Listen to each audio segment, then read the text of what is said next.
விருந்தோம்பல். விருந்து புறத்ததாக் தானுண்டல் சாவா மருந்தெனினும் வேண்டற்பாற்று அன்று. விருந்து புறத்ததாக் தானுண்டல் சாவா அப்படின்னா விருந்தினர் இருக்கும்போது தான் மட்டும் உண்பது என்பது விரும்பத்தக்கது அன்று. அதாவது அமிழ்தமே இருந்தாலும் அது விருந்தினர் இருக்கும்போது தான் மட்டும் அதை உண்ணக்கூடாது, அது விரும்பத்தக்கது அன்று அப்படின்னு மீனிங். அமிழ்தமே ஆனாலும் விருந்தினர் இருக்கும்போது தான் மட்டும் உண்பது விரும்பத்தக்கது அன்று. நெக்ஸ்ட், மோப்பக் குழையும் அனிச்சம் முகந்திரிந்து நோக்கக் குழையும் விருந்து.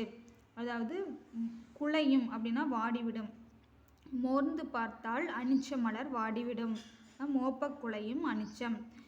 அதேபோல் முகந்திரிந்து நோக்கக் குழையும் விருந்து. அதேபோல் நம் முகம் மாறினாலே விருந்தினரோட உள்ளம் வாடிவிடும். ஊக்கம் உடைமை. உள்ளம் உடைமை உடைமை பொருள் உடைமை நில்லாது நீங்கிவிடும். அதாவது இந்த ஊக்கம்தான் நிலையான செல்வம், மற்றவை எல்லாம் நிலைத்து நில்லாமல் அழிந்துவிடும். ஆக்கம் அதர்வினாய்ச் செல்லும் அசைவு இலா ஊக்கம் உடையான் உலை. அதாவது தளராத ஊக்கம் உடையவனிடம் ஆக்கமானது தானே வழி கேட்டுவிட்டு சென்றுவிடும். நெக்ஸ்ட், வெள்ளத்து அணைய மலர் நீட்டம் மாந்தர்தம் உள்ளத்து அணையது உயர்வு. அதாவது வெள்ளத்து அணையது மலர் நீட்டம், தண்ணீரின் உயரத்திற்கு ஏற்ப அதாவது நீர்ப்பூக்கள் வளரும்.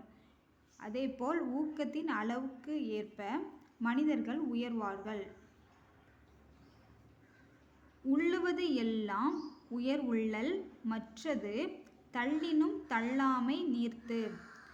உள்ளுவது எல்லாம் உயர் உள்ளல், அதாவது நம் எண்ணுவதை எப்போதுமே உயர்வாகவே எண்ண வேண்டும். எண்ணுவதை உயர்வாகவே எண்ணுக. அப்படியானால் எண்ணியதை அடையாவிட்டாலும் நம்முடைய எண்ணமே மன நிறைவை தரும். மற்றது தள்ளினும் தள்ளாமை நீர்த்து. எண்ணியதை அடையாவிட்டாலும் நம் எண்ணமே மன நிறைவை தரும்.